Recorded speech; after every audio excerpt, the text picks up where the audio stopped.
Hola, bueno, voy a hablarles un poco a los curiosos sobre este tema del origen de la filosofía. Estaba pensando decir algo sobre este asunto porque realmente hay muchas opiniones acerca de esto. Los entendidos en la materia tienen sus diversos criterios.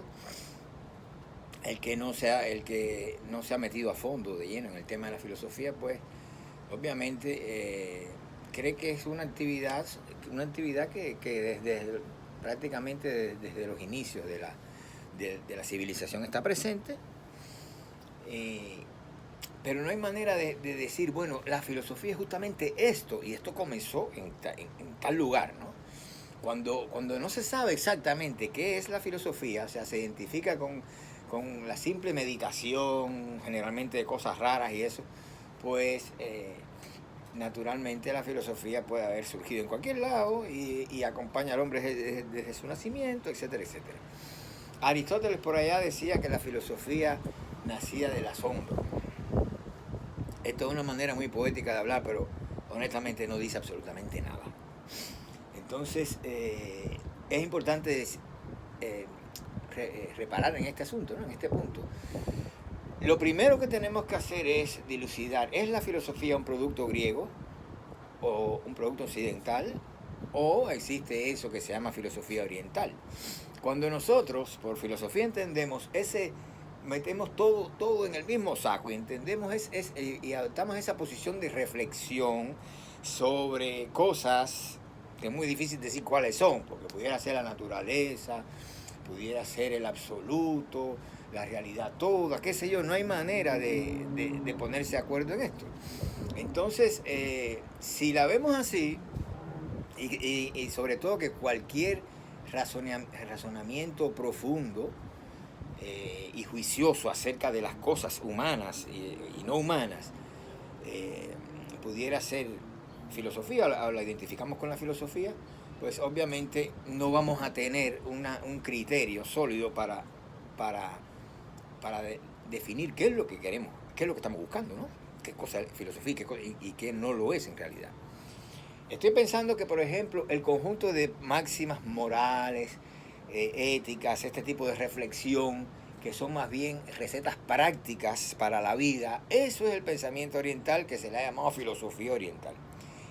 No salen de ahí. O sea, si usted va a los clásicos, a los iniciadores de la filosofía oriental, los diferentes eh, decimos con un solo término filosofía oriental, a las filosofías orientales, pues van a ver que esos padres fundadores, en realidad, de lo que hablan, son de un grupo, de grupos de preceptos, consejos,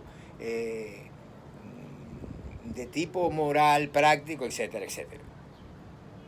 Entonces, esto es muy difícil que pueda considerarse filosofía, porque lo que surge en Grecia es una cosa bien diferente. Ahora bien, el hecho, nada más, de que aparezca un Tales de Mileto diciendo que el agua es el origen de todos los seres y tratando de explicar todas las cosas presentes como resultado de la transformación de un principio primordial, o sea, hay un principio que genera todo el estado de cosas que nosotros vemos, por lo tanto la filosofía debe, como la ciencia hace ahora, es ese proceder arcaico, sumamente arcaico, es de la ciencia ahora y la gente se maravilla con la ciencia. Pues ese tipo de filosofía en realidad no lo es. No lo es. El hecho de que usted busque una sustancia primigenia, única, del cual se derivan todas las cosas, esos son procesos mentales que son muy naturales, muy compatibles con la naturaleza humana en el sentido mental. Entonces es muy fácil explicar las cosas así de esa manera, porque es como que ya está acuñado en el cerebro, ¿no? Ya lo tenemos ya troquelado, ese esquema.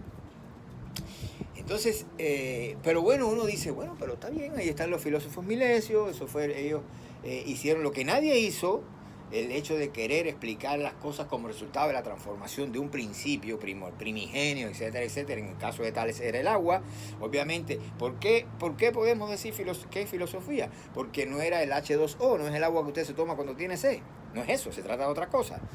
¿Por qué se trata de otra cosa? Bueno, porque sencillamente esos principios no son ni sensibles ni inteligibles. Hay una indistinción entre una cosa y la otra que caracteriza ese pensamiento del Arjé, de lo que se llama el pensamiento del principio, que no lo tenemos nosotros. Nosotros no entendemos eso, no, porque nuestro pensamiento es diferente, es diferente. Para ustedes, como para mí, hay cosas que son materiales y cosas que no son materiales. Hay cosas que son sensibles y cosas que no lo son. Pero para los milesios esa distinción no existía. Por lo tanto, cuando Tales hablaba de agua, esa agua hay que entenderla como otra cosa, ¿verdad? Ante todo, como Arjé, entiéndase como principio, lo cual quiere decir algo que su característica fundamental, su manera de darse es justamente la indistinción entre lo sensible y lo no sensible, lo sensible y lo inteligible. El Arjé es una indistinción de esos dos momentos. Y eso es el agua, eso también es el apeiron de Anaximandro, eso es el aire de Anaxímenes. Y un poco también el principio de Heráclito, que es más complicado. No le voy a decir que el fuego porque no es así. Ese no fue el principio de Heráclito. Heráclito es un caso un poquito especial, que quizás porque es la transición a la filosofía. Y entonces, bueno, yo tengo un ensayo sobre Heráclito bastante extenso. Eso sería motivo de un vídeo especial. Es una figura muy complicada. Bueno, le decían el oscuro de Efeso. Ni sus contemporáneos lo entendían, nosotros menos que menos. Bueno, el asunto es que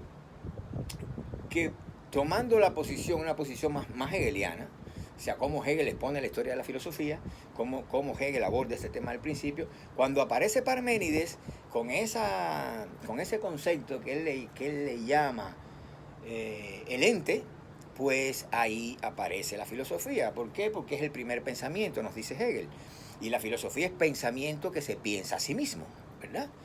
Eso es la filosofía. Entonces, el primer pensamiento, el más abstracto de todo, es obviamente la determinación parmenida del ente. El ente es el pensamiento más vacío de contenido que existe. Por eso es que nosotros cuando decimos que lo identificamos muchas veces con el ser.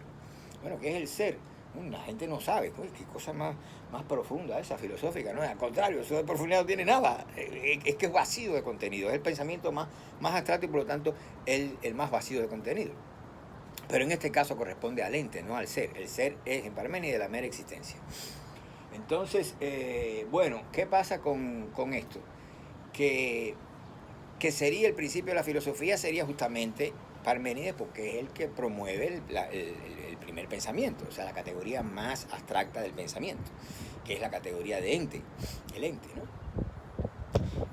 Así podríamos decir que la filosofía tiene un comienzo en la Grecia antigua, tiene un doble comienzo, en el sentido que si aceptamos a los milesios, eso depende de usted o no, pues entienda que la filosofía aparece con esa indistinción originaria entre lo sensible y lo inteligible que se manifiesta en el concepto de Arjé o principio. Por ahí podría aparecer la filosofía, pero eso más bien es la protofilosofía, ¿verdad? Y hasta que aparece el primer pensamiento, que sería el pensamiento del ente, ¿no?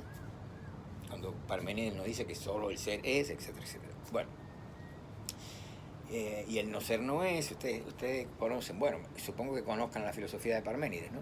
También, si quieren oír hablar de este filósofo, me lo piden en los comentarios, le hago un vídeo sobre Parménides nada más. Pero tendríamos entonces que el origen de la filosofía es un origen occidental, le guste a muchos o no, que es un origen griego, le guste a muchos o no, y que incluso ni siquiera la escuela milesia puede señalarse como el origen de la filosofía, más bien como una protofilosofía. Hasta que no llega Parménides, no llega la filosofía. Y una cosa que ustedes probablemente no hayan reparado en ella, hasta que no aparece Platón, no aparece la indistinción entre lo material y lo ideal. Esa distinción de cosas materiales y cosas ideales no existía hasta que no llegó el celebérrimo Platón de Atenas. Y le dio un vuelco tremendo a la filosofía, y esa es una de las razones por las cuales Platón es tan, pero tan famoso, ¿verdad? Mucha gente no lo entiende. ¿Por qué Platón? ¿Por qué Platón? Porque Platón fue el que hizo para nosotros, para el pensamiento occidental y para el pensamiento humano en sentido general, el que llevó a cabo esa distinción de cosas ideales y cosas materiales, de lo ideal y lo material, que nos acompaña hoy prácticamente desde nuestros primeros pasos, ¿no? En el mundo inteligible, y entonces lo tomamos como una cosa ya dada, obviamente, ¿no? Es sumamente fácil, pero para aquellos griegos que eran el origen del pensamiento, es decir, la filosofía, no estaba nada claro de cuál era la naturaleza de las cosas. Ok, nos vemos en un próximo vídeo.